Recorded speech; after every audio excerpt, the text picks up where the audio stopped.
Silakan kesini. Ya siap, makasih Pak.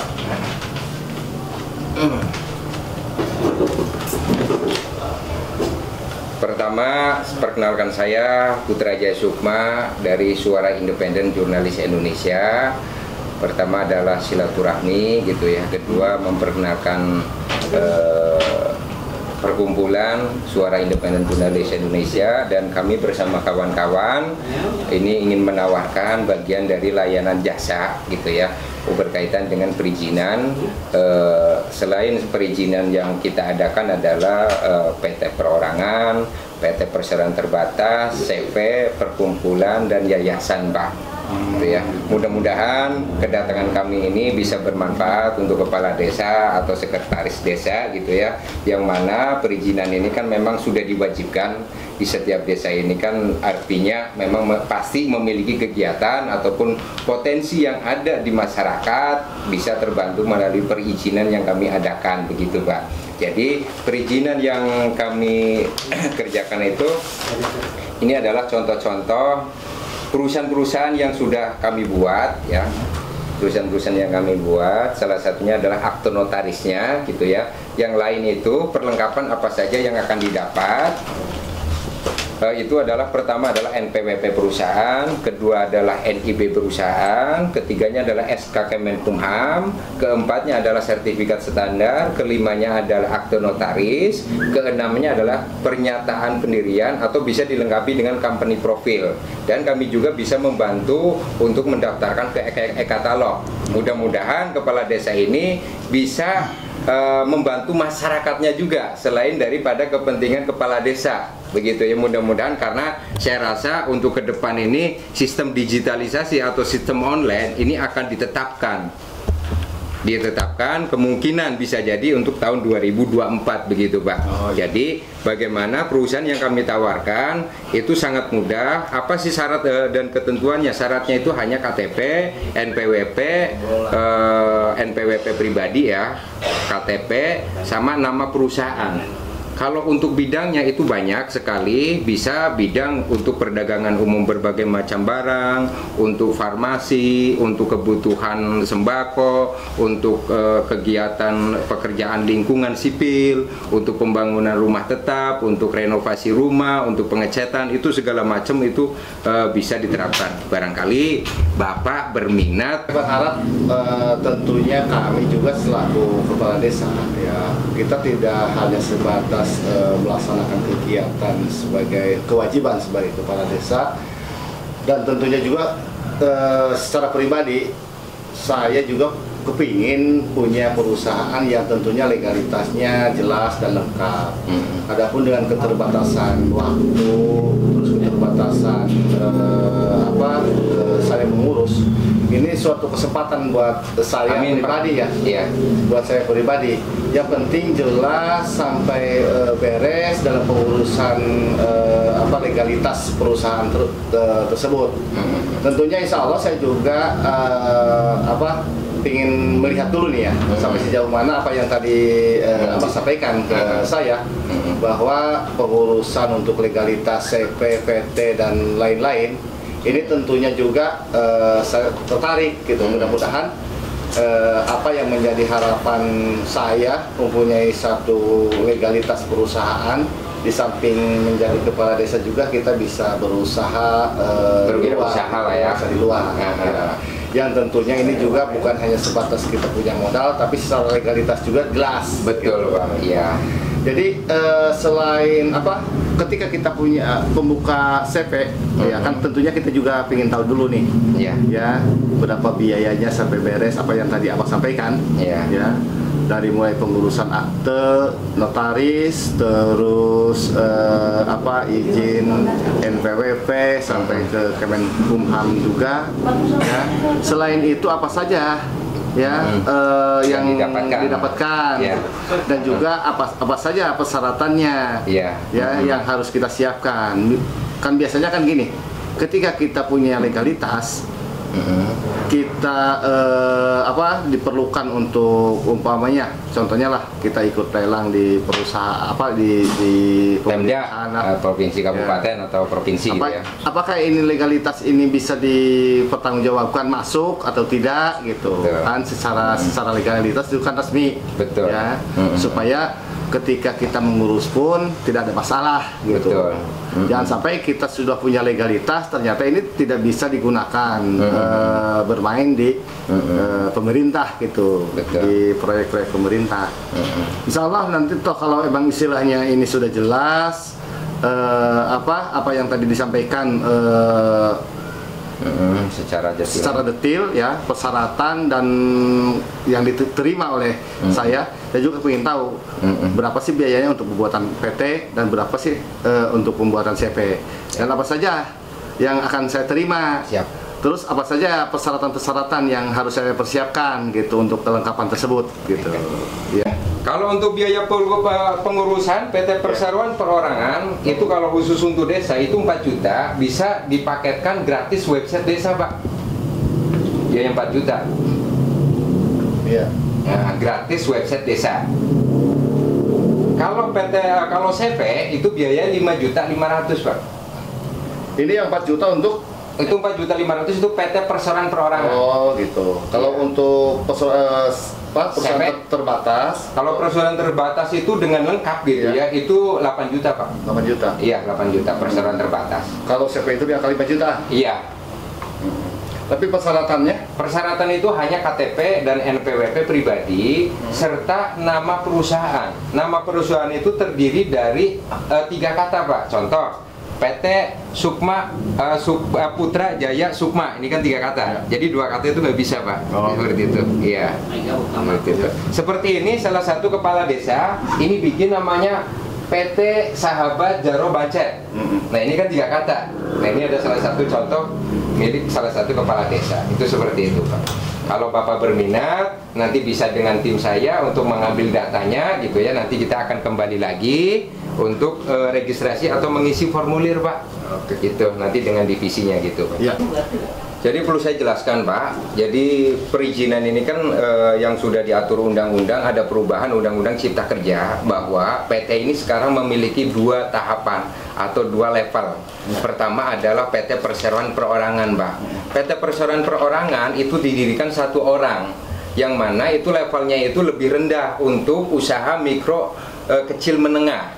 Artinya yang lebih rendah di tingkat desa dan kabupaten. Ya. Kalau ada lagi namanya PT Perseroan Terbatas. Perseroan Terbatas itu minimal didirikan 2 orang. Pertama ada komisaris dan direktur. Nah itu skalanya itu yang resikonya tinggi. Biasa itu dia pemain proyek-proyek yang skala besar. Mungkin pembangunan jalan provinsi dan jalan tol. Apa sih perbedaannya? Kenapa harus dibagi PT 2? Nah artinya begini. Ketika seseorang memiliki PT Perseroan Perorangan gitu ya, dia memiliki skala dalam bermain proyek. Artinya di bawah 5 miliar baru dia bisa mendapatkan, tapi di atas 5 miliar itu tidak bisa digunakan. Itu seperti itu, Pak. Dan apa saja yang didapat PT Perseroan Perorangan sebenarnya sama saja, hanya perbedaan daripada Perseroan Perorangan dan Perseroan Terbatas. Jadi memiliki secara hukum itu sama, hanya berbeda level. Apa saja yang didapatkan untuk pengadaan perdagangan umum berbagai macam barang. Pertama adalah NPWP perusahaan, Pak. Nah, pertama adalah NPWP perusahaan. Kedua adalah SK Kemenkumham, Pak. Nah ini SK Kemenkumham. Nah ini pernyataan dari Kemenkumham. Nah bagaimana cara pengecekan keasliannya? Cara pengecekan keasliannya itu tinggal di browsing aja di Google. Nah, tinggal browsing di Google, Pak. Di sini ada foto di sini. Nah, tinggal diklik aja sini, barcode-nya di sini, Pak. Ini. Nah, ini menunjukkan keaslian. Jadi terintegrasi kepada website PT AHU. Gitu. Langsung website kepada Kementerian Kemenkumham. Nah, inilah keasliannya, Pak. Tuh. Kedua ini adalah nomor induk berusaha, Pak. Nomor induk berusaha. Nah ini yang paling penting, nomor induk berusaha, karena izin selain daripada Kemenkumham, kalau tidak memiliki NIB ini tidak berlaku. Ini adalah NIB. Ini NIB. Nah, keempatnya sertifikat standar. Sertifikat standar ini perlengkap dari nomor induk berusaha untuk melengkapi ini. Nah, keempatnya ini adalah pernyataan tentang usaha. Ini bisa ditandatangan, bisa tidak. Jika dibutuhkan nanti ditandatangan, Pak. Seperti itu. Nah, kelimanya ini adalah akte notaris yang didesahkan akte notaris. Namun berbeda dengan akte pendirian. Akte pendirian itu didirikan lebih dari 2 orang. Kalau PT perorangan namanya akte penegasan karena didirikan 1 orang. Tapi secara hukum itu sama, sah juga. Itu seperti itu. Ya, sedikit memahami ya Pak ya? Ya. Nah, kita perjelas berkaitan dengan CV. Nah, berkaitan dengan skema pembayaran gitu ya. Pembayaran ini khusus untuk kepala desa atau sekretaris desa ini bisa ditempo Pak. Bisa ditempo. Jadi tanpa Bapak harus memberikan DP gitu ya. Itu pun bisa. Tapi kalau Bapak ada kepercayaan terhadap tim kami, itu pun Bapak bisa memberikan DP ala kadarnya. Kalau lagi ada begitu Pak. Kalau tidak ada nggak masalah, itu bisa ditempo. Mungkin siapa tahu pas gajian gitu kan, itu nanti. Tapi ini nanti fisiknya itu kita cetak terlebih dahulu supaya memberikan keyakinan Bapak. Nanti dicek yang saya berikan tutorialnya Pak. Itu seperti itu. Setelah saya cek asliannya, baru Bapak bisa memberikan DP-nya seperti itu. Nah ini untuk terkait PT perseorangan ini, kita juga kan pengen kejelasan ya. Yang pertama tadi sudah mungkin Abang jelaskan.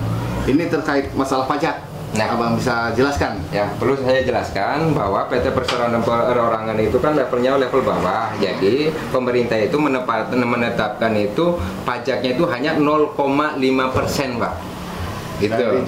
Dari jumlah keseluruhan aset. bisa bukan dari aset tapi dari gitu. Hasil dari usaha, bukan terhitung dari aset. Karena kalau terhitung dari aset itu akan kena pajak terus. Tapi kita ini bisa menentukan apakah pajak itu dikenakan biaya setelah ada proyek. Ketika ada proyek baru dikenakan, seperti itu Pak. Tetapi ketika Bapak itu pajaknya perusahaan ini kan ada 2, ada non pajak sama kena pajak. Artinya Bapak bisa didaftarkan nanti bisa saya bantu daftarkan, itu namanya PKP, perusahaan kena pajak, yaitu nanti menggunakan sistem digitalisasi. Nanti saya daftar mendapatkan EPIN Pak. Gitu. Jadi Bapak nggak usah repot-repot harus ke kantor pajak, karena laporan itu hanya di tempat udah beres. Itu seperti itu. Berarti untuk apa istilahnya kita pajak sebagai wajib pajak ya. Berarti ketika perusahaan kita ini punya proyek, betul, itu baru terkena pajak. Itu pun kalau sudah didaftarkan. Kalau sudah didaftarkan, perusahaan kena pajak baru. Tapi kalau selagi Bapak itu belum didaftarkan, itu tidak akan kena pajak. Itu seperti itu. Tuntutan pun tidak ada, hanya ada himbauan saja. Dalam 1 tahun tidak ada konfirmasi berkaitan dengan laporan pajak, maka dari kantor pajak itu akan memverifikasi melalui email konfirmasi Pak, untuk melaporkan gitu. Terus ini terkait bidang usaha ya? Iya, bidang usaha. Mohon maaf, bidang usaha itu kalau di tingkat desa biasanya itu umum ya Pak ya, saya memberikan. Namun pasti nanti ada tambah-tambahan yang berbeda dengan usaha. Ini kami bacakan satu persatu. Biasanya itu yang biasa digunakan sama kepala desa, perdagangan besar dengan suku cadang atau aksesoris mobil, konstruksi jaringan irigasi komunikasi limbah lainnya. Ketiga, konstruksi jaringan irigasi dan drainase. Konstruksi keempatnya, konstruksi gedung perkantoran, konstruksi gedung hunian, kelimanya ya. Nah, keenamnya konstruksi gedung lainnya, konstruksi ketujuhnya konstruksi bangunan sipil jalan, ke-8-nya konstruksi bangunan sipil jembatan layang, ke-9-nya pembuatan pengeboran sumur, ke-10-nya aktivitas penunjang pertambangan dan penggalian. Nah, tapi di sini bisa ditambahkan semacam kayak KBLI, perdagangan umum berbagai macam barang tanpa terkecuali. Artinya Bapak bisa menjual barang apa saja, itu tidak harus itu bisa diwakili dengan KBLI 46900 Pak. Oh iya. Ini yang menjadi pertanyaan satu lagi nih ya, terkait dengan PT Perseorangan ini batas proyek yang mungkin akan kita dapat nih.